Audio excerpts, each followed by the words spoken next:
Welcome to our podcast. I'm Pastor Wayne with OurCalling, and today we're going to talk about the history of OurCalling, how we got started, Carolyn, my wife, and I, how we got into this fun joy journey many years ago. Who is Our Calling? What does Our Calling do to help the homeless? The nonprofit. We care with dignity. Our calling. Can't help but think about the definition of Christian. We connect with intentionality. Called Our Calling. To our calling. We build community with integrity. Our Calling. This is Our Calling and our podcast, a word on the streets about homelessness. Hi. Welcome. Today we are talking to Carolyn Walker. So today we want to talk about some of the history of our calling. This is our 15th anniversary. So we want to talk about some of the how we got started, where we came from, what we're doing today. And then another episode, we'll talk about specifically what our calling's doing now. But we want to start off by talking about where we came from. So personally, Carolyn, introduce yourself, and then I'll do the same. Sure. Carolyn Walker, and born and raised in Arlington, Texas. I'm the youngest of 7 kids, and been married to you for almost 26 years, and working in this space that we're in Dallas for most of our marriage. Been married for 26 years. Yeah. Grew up in East Texas. I was born in Houston, but grew up in East Texas, south of Tyler in Jacksonville. And yeah, we moved to Dallas in 2000. Mm-hmm. So we met on the college campus of SFA through Campus Crusade. I was leading worship, and Carolyn came in as a transfer student. Yeah. And after the worship, the meeting, Crusade stuff, someone walked up and said, "Hey, this is Carolyn. She wants to be in the band." And I said, "I don't know when band practice is going to be, so if you give me your number, I'll call you." It was very smooth. Yeah. It was really smooth. I had no clue that was, Yeah. you had ulterior motives. It with wasn't that. ulterior. Okay, so today I serve as the CEO of Our Calling. Mhm. And I am the chief people officer. what does that mean? It means that I get to focus on my favorite thing, which is people. So that's the staff and the volunteers, and then a little bit of IT joined in the mix.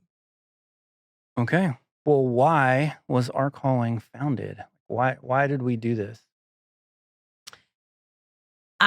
This is going to sound like a Jesus juke, but it's just really, I felt like there was nothing else. It was the thing that we were supposed to do. And I think the Lord made it abundantly clear and obvious that this was the direction that He wanted us to go in. I think we saw a void, a vacuum. Mm-hmm. Yeah. Dallas doesn't need more seminary graduates floating around Dallas. Yeah. Replicating what others are doing well. But we saw this void, and the void was spiritual care for people that are not in shelters. Mm. At the time, we had 5 shelters. Now we have 6 shelters in Dallas. And the faith-based shelters provided a lot of great spiritual resources, but only for people on their campus. And I remember I went to the faith-based shelters, got to know their CEOs really well, and asked them, hey, I'd love to do ministry on the streets and under bridges and bring guys in, and really their focus is just their campus, which is great. But we saw this void of needs. We started 20, 23 years ago. 2001, 2001, something like that. Where were we? What were we doing? In 2000, we moved to Dallas to go to DTS, and you were a full-time student and also a full-time employee, and you also wanted an outlet for everything that Ministry. you were learning. Yeah, just an outlet to practice what you were learning.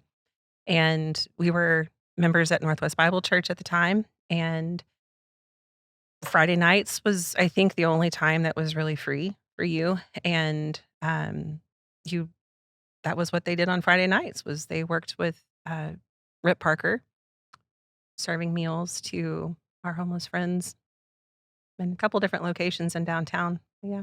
Yeah, so City Hall, the building is shaped like this. If you ever watched RoboCop, you've seen it in there. And back in the day, this is before 9/11, when it was raining, I'd actually back my truck up right up to the building underneath it. This is where we were serving meals. Mhm. Um, a little backtrack, we both have a history with people that are Mhm. in desperate need in Yeah. different ways. My parents became foster parents when I was a kid, so we had almost 70 different kids come into the house that have been exposed to all kinds of horrors and trauma. And so I've been around homelessness and homeless kids since I was probably 10 years old. Mm. Then I had a pretty come to Jesus moment in college, a couple of those with homelessness, with people that were really struggling. I remember I was on summer project in Santa Cruz one time downtown, and I saw this old guy digging in a trash can, and I felt really convicted. And I walked up and I said, "Man, I will buy you dinner at any restaurant in this town." And he stood up and took this nasty, like half strawberry milkshake and was starting to drink it, through the straw. And he just looked at me and shook his head and walked around and walked the other way. And I remember it just hitting me hard that people in desperate need more than what we can see with our eyes, Yeah. right? He needs a whole lot more than food. Yeah. And during that summer, we were working with gang members and other folks, and then, you know, started doing street outreach and evangelism with Crusade in a bunch of different Mhm. places, and then moved to Dallas. Yeah. And then you had experience with brokenness and people at an early age as well. Yeah. Yeah, just in high school, middle school and high school, had a lot of friends that had very different upbringings than me, and just with the trauma that they had experienced in their lives and even were experiencing at that time, it was a lot of exposure to mental health challenges and addictions and sexual abuse that some of my friends were experiencing. And what I discovered is that I couldn't fix everything. And I saw a lot of hurt and a lot of desperate need, and it was big need. And just quickly realized that I'm not Jesus, and that what I can do is come alongside someone and point them to Jesus and be a friend and a support and an encourager. And yeah, In that's what I fall get to do here. and in the fall of 2000, we moved to Dallas. We had a Mhm. newborn at the time, and I was a software developer Mhm. still. And it was just a few months later, I think in Yeah. 2021, like in January, saw the thing at Northwest Bible Church and started going out. The church was going out on Friday nights. There were other church going different nights. Mhm. And there's no one that invented homeless ministry, right? No one even invented kind of what we do here, right? Yeah. There's other people that have been doing it longer and probably do it a lot better. But at the time, Rip Parker was a guy that kind of had dedicated his life to going out Mhm. serving the homeless throughout Dallas 7 days a week. 7 days a week. And we were the Friday Mhm. night crew going out with him. And it was just interesting. We were serving meals and realizing Mhm.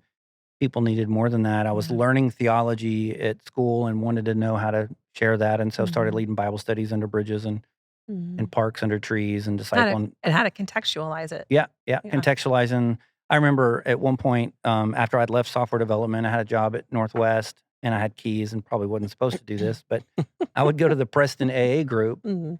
um, and recruit guys there that I'd bring over, unlock the church at night, and lead Bible studies at night. And I was teaching these former heroin addicts and crack addicts Prof. Hendrick's Bible study methods and other stuff because I thought, hey, man, theology and Yeah. systematic theology and Bible study methods is what people really, really need. But Mhm.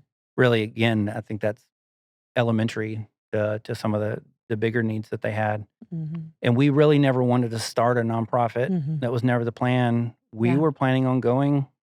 We were headed to the Middle East. Yep. We wanted to live in Jordan, and we wanted to devote our lives to sharing the gospel and loving on our Muslim neighbors. Yeah. And everything we were doing was on that trajectory. And, when we were meeting with different mission agencies and talking to them about what we wanted to do, and then they wanted to know what we were currently doing, and it was all related to homelessness here in Dallas. And one of the mission agency reps just said, "I don't think you are supposed to go to the Middle East.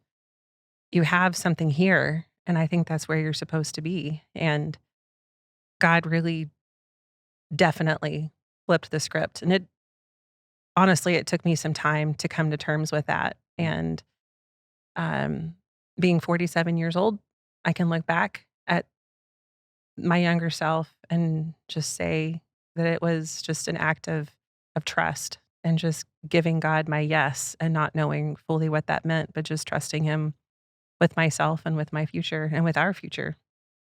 Yeah, I remember the conversation was kinda like, "Why would you go overseas to look for a ministry Yeah. when you kinda have When you one have one year. here?" And it was Yeah. crazy because when we, you know, started using the name OurCalling way before we even incorporated, we had all these other churches coming, Mhm. and we'd do this big Friday night thing, and then Mhm. Saturday, we'd have all these churches meeting in the parking lot at Northwest, and, we would talk about how to share the gospel and kinda what we learned from the week before, and it was fun. We would go out and it would just started growing Mhm. with Yeah. resources we were distributing and how to share their faith. I remember at one point I was, discipling a group of homeless guys, and we would take them to the State Fair of Texas, and these guys would be in the booth with me where you're sharing the gospel, and I told them, "Okay, here's the gig. You can't tell anybody you're homeless because that really doesn't matter when you're sharing the gospel," and it was so cool to see guys that live on the streets were sharing their faith Yeah. and leading people to Christ. Um, Mm. that was fun. Early day stuff. And we were so young. Yeah, so 2000, we came with a baby, and then we had a couple more. Mhm. We had, yeah, 3 more. Yep. Yep. Started with a new baby in 2003. 2001, I left software development, started Mhm. working at Northwest. 2003, started working at DTS, Mhm. Yeah. on faculty there. And then we were doing so much with the homeless community. I don't know what precipitated it, but we kind of realized this is kind of where the Mhm. Lord's calling us. Yeah.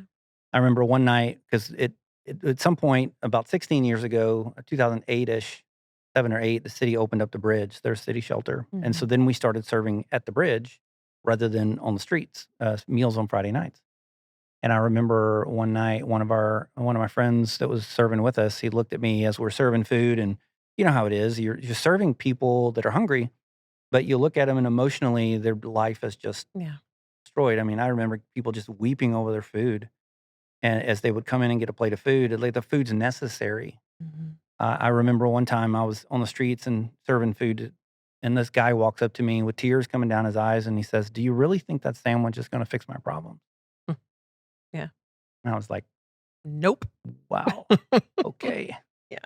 Um, but anyway, Mm. we were at the bridge serving one night, and one of my friends, Chris, said, "Hey, isn't there something more we can do than just food?" And I said, "Well, I have an idea, kind of a vision." Mm. And that's kind of where we brought together a group of folks and kind of formed a board and said, "Hey, what if we were full-time missionaries, Mhm. but not in the Middle East, but like in Dallas, but on the street, Mhm. like going in the woods, finding people in camps and taking them to the hospital and helping them walk with the Lord." And at the time, we went around to churches and said, "Hey, we want to be missionaries in Dallas." And we got some positives and some negatives. Mm. We had some churches that said, "Hey, if you don't have a passport, it's not really missions." And then we had some that were really, really Mhm. pioneering that were supported Yeah. us, like Northwest, in the early Yeah. days. I think too that a lot of people didn't know how big the situation was and continues to be here in Mhm. Dallas. I think our homeless friends are hidden pretty well. And, when you're in Dallas and you're living life, it's really easy to not see it. And I think that was something that uh, we were able to bring people along and say, like, this is a big issue in Dallas, and there's more people than you realize. And that's been a really fun journey too. With You can't unsee it once you see yes, it. So once you you have see it, volunteers yeah. come down for the weekend, and Mhm. they're like, "Hey, I'm gonna pass out meals." Then when they come down, and when you go to Mhm. camps where people are living, and you go behind buildings, and you Yeah. show them the reality, Mhm. they see a world that they have Mhm. ignored. Mhm. Right? It's very easy to drive over the Yep. bridge and not Mhm. think about the people Yeah. under the bridge. Yeah. And I remember in the early days, at one point, we were having lots of volunteers come Mhm. out, and I don't remember if we'd incorporated by then or not, but a news reporter went out with me one day. It's so funny. She's now the head reporter of one of the big stations, so I Yeah. won't say her name. But she goes out with me with a film crew, with a guy and a camera, Yeah. and we It go was out. summertime. Yeah, it was summertime, mosquitoes, hot. We go down off of Military Parkway, down a camp off of there, Mhm. deep behind a liquor store Yeah. and in the woods. It's very wet. And there's a couple of dogs there, and she's more concerned about the stupid dogs than she is about Yeah. the people. And they are cute I love dogs. dogs. Yes. We've got dogs. Yeah. But she's so much more concerned about She these did not dogs see the person. than She the just saw people. the animals. Yeah. And she asked me, she put a camera in my face. She said, "So why do you do this?" And I said, "Because you don't. Somebody has to be here." Mhm. And I get choked up thinking about it because somebody has to go. Somebody has to be the hands and feet of Christ. And I don't know how to do that. I don't know how to be like Jesus, but I know I can go.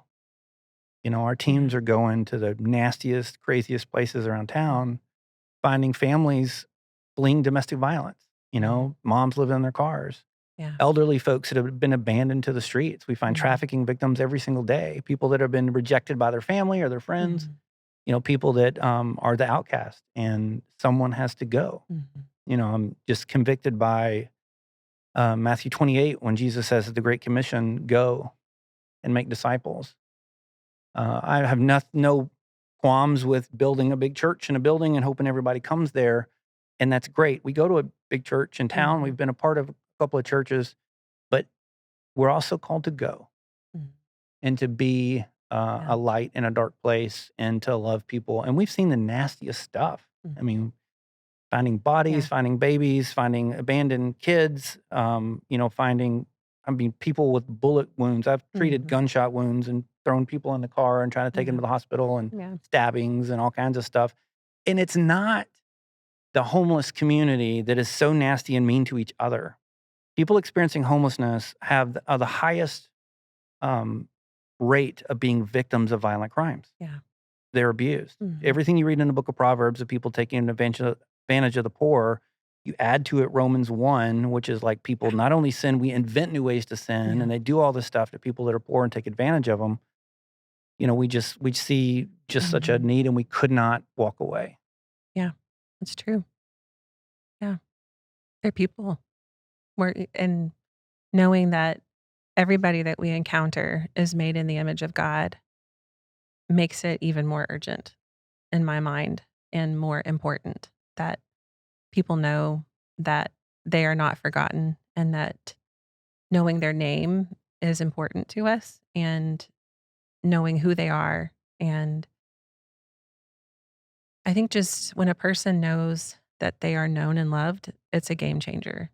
All of a sudden, there's hope for their future and that they're not just living this life alone And and abandoned. when someone's called by their first name Mhm. and someone knows them, Yeah.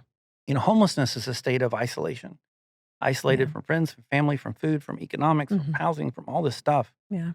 And to have someone that knows your name and gives a damn Yep. about you Mhm. and is concerned when they haven't seen you in a few days Mm.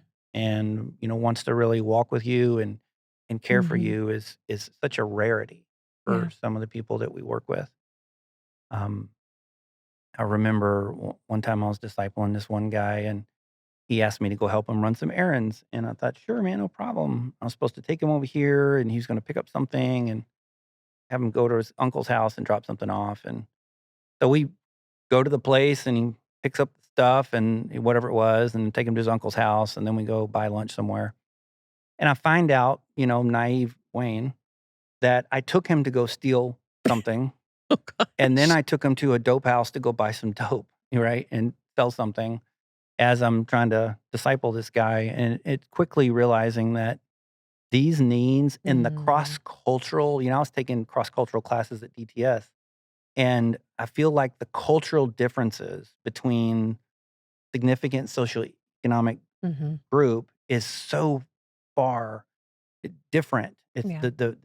it's vastly different than Mhm. people in the same socioeconomic status that maybe live on the other side of the Mhm. planet. So, if I'm with someone who graduated from college from Kazakhstan or Italy or, Brazil, I probably have a lot more in common with them than a kid that grew up in South Dallas watching his mom be a prostitute to put Yeah. food on the table. Mhm. And the cultural difference is so vast that this has been just a learning experience the Mhm. whole time. Yeah. Yeah. And while we were doing this, we had little kids. So what was it like on the kids The kid front. before we incorporated? Being a mom with kids, by 2007, we had 4. Um, it was I'm not quite sure how everything got done. I look back and I think, gosh, I must have been really tired all the time of, kind of doing all the admin background of starting up a nonprofit and also being a mom and also um, working alongside you. It was a lot to juggle and really grateful for just the way the Lord carried me through a lot of that. And I learned a lot. Mhm. And I look back at those times and in the moment, I think I wondered, what was God doing and how was he using this? Because there's so much of it that felt disconnected. And now looking back on it, I think really what he was doing was just weaving all of these things that I needed to learn for where we are now as a couple working together in ministry with adult kids, the life stage that we're at now. I feel like the Lord has just used all of this to sanctify me and prepare me for where we are now and what's next. Yeah, I feel that seminary was great for me. Um, however, you're not prepared as a couple to Mhm. go through the gauntlet of Mhm. ministry Yeah. and to go through the gauntlet of creating a Mhm. ministry and not having a support team and not Yeah. having a home sending agency and all that kind Yeah. of stuff. It was rough. And, we just to backtrack a little bit, 2003, 4, 5 ish, the city created a new law where it was illegal at that point to serve food on the streets. Mhm. Brilliant, dumb thing, right? And so they literally put up signs all over the city and Yeah. they started writing tickets or warnings to a bunch of our peers, other 8 groups that were going out. Yeah. We, of course, never been the only people doing any of this. Yeah. And then we got some major threats of being shut down by the city, like permanently. They wanted to Mhm. fine us and give us a bunch of tickets. And so I reached out to all of our, you know, donors and volunteers at the time and said, "Hey," and people were donating socks at the time. We Yeah. didn't have any A lot of money, so resources. Yeah. T-shirts and toothbrushes. And we just said, "Hey, would you pray? Would you join us in praying that God would fight for us?" I mean, Mhm. Artaxerxes, right? So when Nehemiah goes before the king, right? Mhm. He's not a believer, and yet God gave him favor with the king and said, "What can Yeah. I do to help?" Um, I remember getting a call one day from someone from the city of Dallas, and at that time, all of homelessness was under environmental services. So Mm. wherever this bulky trash and stray Yeah. dogs were, where they That's where, yes. cared for people experiencing homelessness. Anyway, I got a call from one of them one day. I remember it was the weirdest thing. He said, "I don't know who you are, and I don't know who Wayne Walker is. I don't know what you do, and I don't know who you know. However, the city has given you 100% permission to Mhm. serve at any time, at anywhere." Yeah. I was like, What? "Whoa, okay, don't And know." we still don't know who did this. We don't know who made that happen. But like 6 months later, or yeah, I think that might have been later, Katrina hit. Mhm. And then the city called and said, "Hey, would you guys help serve meals in a bigger way downtown?" Because we were Yes. serving 800 people a Mhm. night, hot Yeah. meals. We would Mhm. cook them in Northwest Kitchen, the big commercial kitchen at the church, which, by the way, churches have commercial kitchens. They should be using them more often, Mhm. not just for parties and events. Anyway, so we were going in there and using the kitchen on a weekly basis, and then when Katrina hit, we were Yeah. serving there. I remember I Mhm. walked into the registrar's office at Mhm. DTS and said, "I'm canceling my classes this Yeah. semester. We have too much to Yeah. do." It And was the very beginning of the semester. Yeah. yeah, it was in September Mhm. ish. 2005. And you and I were serving at the convention center Mhm. with people, evacuees, whatever they call them Sleeping in then. the parking garage. Yep. People that separated from their families by Mhm. helicopter or whatever, Yeah. brought there, and then went to Slidell for a couple of weeks with a team from Northwest, but really just took that semester kind of off to Mhm. focus on this huge need growing in the city. Mhm. And in 2009 is when we incorporated, Yeah. when we kind of said, "Look, we want to raise support as missionaries, and this is how much money we need to raise in the Mhm. bank, and this is how Mhm. much we need like pledged over the next few years before I was able to leave my Yeah. job. And I Yeah. was a full-time I was a full-time employee at DTS, Yeah. And we had a side and we business. had a side Mhm. business, and I was an adjunct professor at DTS Mhm. teaching a class in media arts and Yeah. worship stuff before it was called media Yeah. arts and worship. And I remember Prof. Hendricks mentored me during seminary. He was a great, great guy. I loved him to death. And I remember going to his office one day and talking to him and saying, "Hey, Prof, I'm leaving the seminary to go work with the homeless community." And he gave me like 20 reasons why not and why the seminary, needed people to do the stuff I was doing. And I said, "Prof, I love that, but there's nobody else that Mhm. is full time on the streets telling people about Jesus, and I have to do it." And he looked at me and said, "Then you have to do it." Yeah. And, it was scary when we left. Mhm. It was scary, but I will say, because at the same time, we had gotten ourselves into pretty significant personal debt. Oh, yeah, when I was a software developer, Yeah. we were making tons of money, Yes. and then I worked for a church, like most churches, weren't making any money. Yeah. And it took us a while to adjust Mhm. to what we needed to do. But for me, and this is where I feel that, and where I know and understand that God is incredibly personal and loves me, because he knew exactly what I needed and what kind of assurance I needed, because we were stepping into the unknown. And I felt like I was running towards a cliff at full speed and was just supposed to jump. And I didn't know what I was jumping into. But the same week that we hit that mark of how much money we needed to have before we would leave full-time work and jump into full-time ministry was the same week that we paid off our debt, our personal debt, 100%. Yep. 100%. And Thanks, Dave Ramsey. thanks, Dave Ramsey.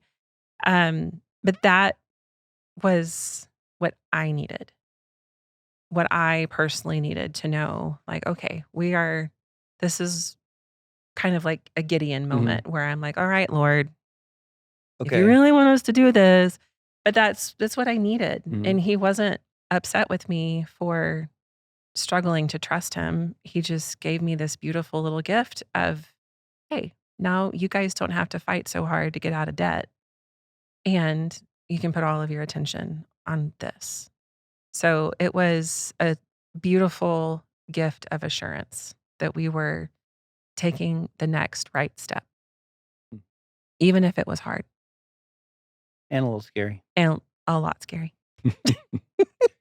I learned that women have an extra gland, We do. It's called the called a security security gland. gland. And you don't want to have that gland expressed. So women have to be secure in knowing that finances are in place and Or just things. things, Yeah. right? Just, That we yeah. can still pay the light bill. And Mhm. yeah, That tomorrow's going to be okay. there you go. So left DTS full time on the Yeah. streets Closed our on side business down February February 15th, 15th, 2010. 2010. 2009, we incorporated, and we were June. still doing a lot of Mhm. stuff. And 2010 is when we went full time. Mhm. Mhm. With no other job, just this one. Yep. Yep. And I gave up all the side hustle stuff, Mhm. and which again reduced our income significantly. Yes, but also freed up our time. Yes. Yeah. A lot So I more wasn't, time. yeah. Yeah. Yep. So for many years, you volunteered so much of your time doing the Mhm. administrative parts. Yeah. I'm not administrative. So like helping us manage a nonprofit, Yeah. taxes, Mhm. working with our auditors, Donor receipts, all the thank all you that letters, payroll. Yeah. yeah, all this Yep. stuff. Unpaid, right? Unpaid. You were Yep. not an employee, and we just started little Mhm. bitty. Mhm. 2011, we moved into Haskell. Mhm. We rented that little building there. 500 South Haskell. There you go, between Deep Ellum and Fair Park, Mhm. and really to be just a coffee shop for the homeless. Yeah. We were leading Bible studies in Cafe Brazil on Friday nights. If you bring 35 homeless guys to a coffee shop, it gets a little daunting and kind of takes over the place. And sometimes it's not super conducive to Bible study. We weren't Yeah. serving them meals. It just, Mhm. hey guys, we're here Chips for and salsa chips and and water. salsa, and you want coffee, get it. We're here to study God's word. Yeah. I was having a conversation with someone recently about Bible studies for, our friends that are on the streets, and they're like, how do you get them to come? Like, what's the bait? The And bait. I said, you learn how to teach. right? Yeah. When you deliver God's word in a way that's interesting and is Mhm. impactful and people Mhm. understand it, then they want to come back. If you have to bait them to come, then something's Yeah, broken, they're coming for right? the bait, not for the Yeah, word. and there's no bait here. That's just dumb. Yeah. You don't require people to, we say Jesus is not the chips and salsa in order to get the meal, Right. right? Yeah. Get people to come because, they're hungry for God's word. Yeah. And like in the book of Amos, there's a famine in the land. The Mhm. famine for God's word, His Yeah. truth. And we can help fill that, right? Yeah. And really minister well. But we moved into that 3,000 square foot building, and we thought, there is no way that we will ever be able to fill up all this space. there It's was like so there was like huge. 40 chairs in there. Who would ever?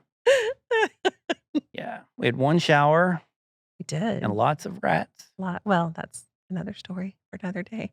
And our kids, we were homeschooling in the Homeschooling building. our kids. Yep. Yep. We have And lots of pictures of them playing chess and building a team. dominoes. Yeah, and then we're building Started a hiring team. people and Yeah. building a team.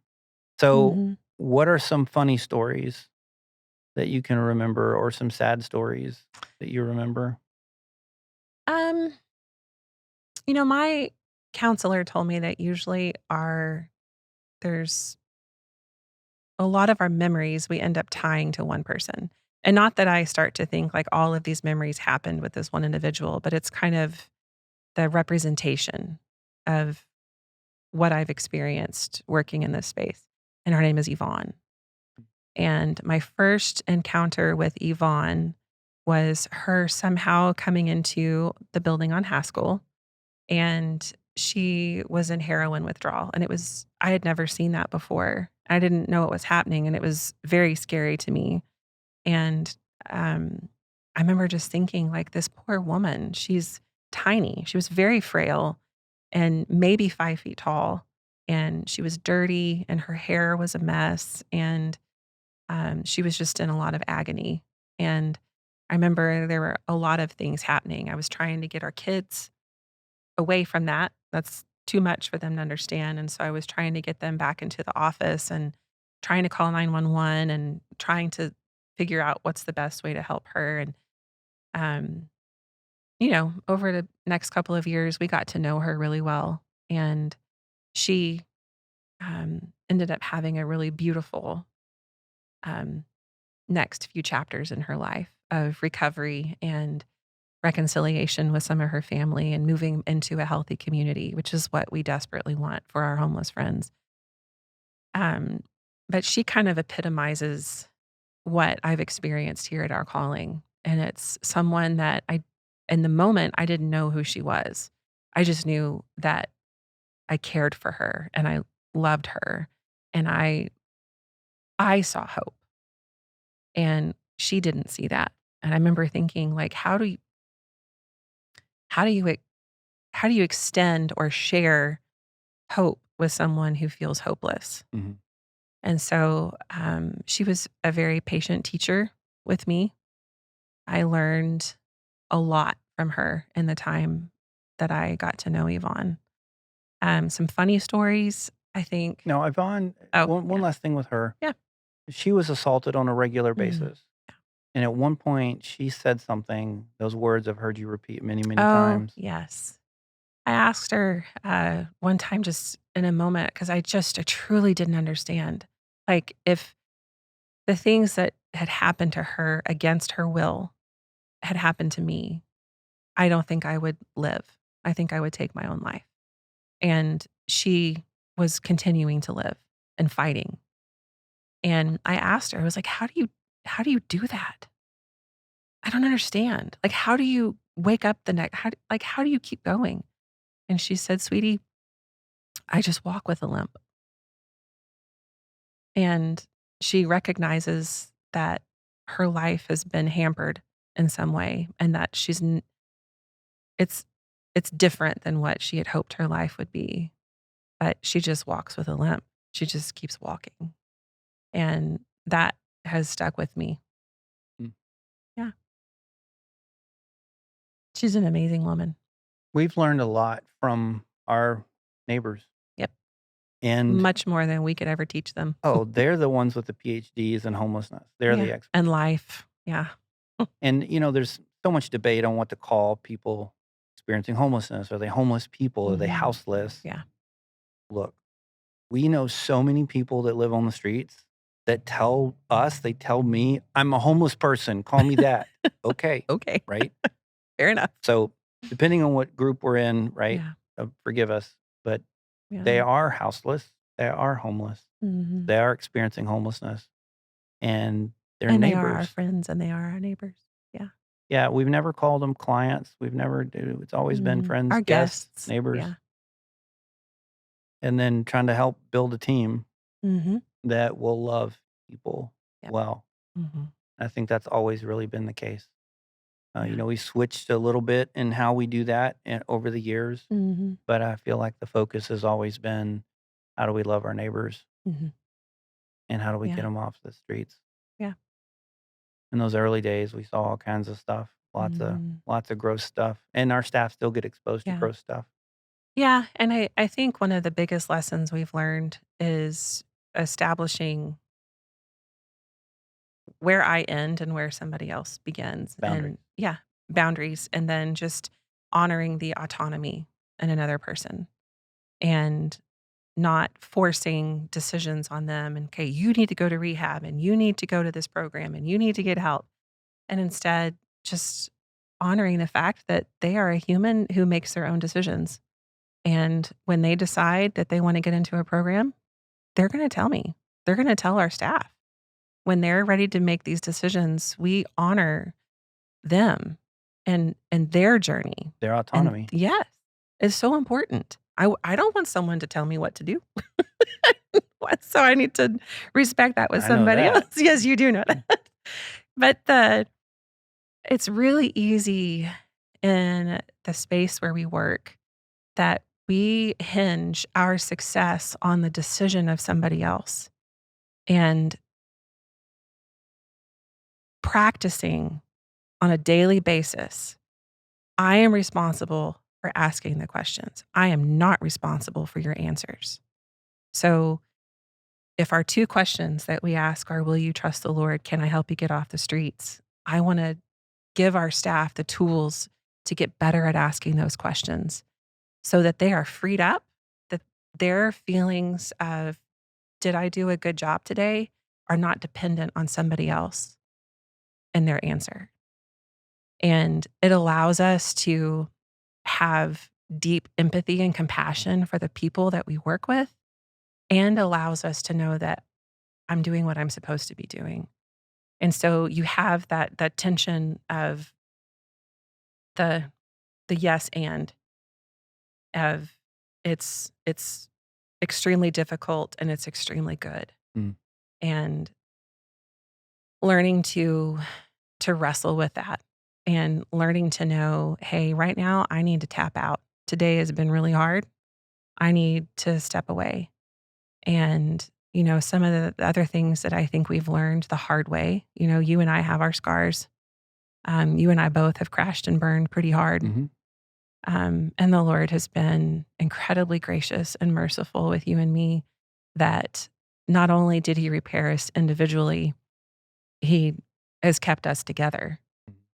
And the longer that you and I are married, the fewer peers you and I have that are working together and Still married. and staying married. Yeah. So that feels really special. That's a whole nother podcast. That's another podcast. The horror and the joy of working and being married. Yeah. Anyway, Yes. that's history of our calling. Mm. And we will continue in another episode where we'll talk about kind of what our calling does and where we are now. Yeah. I got a little ahead of myself, but yeah.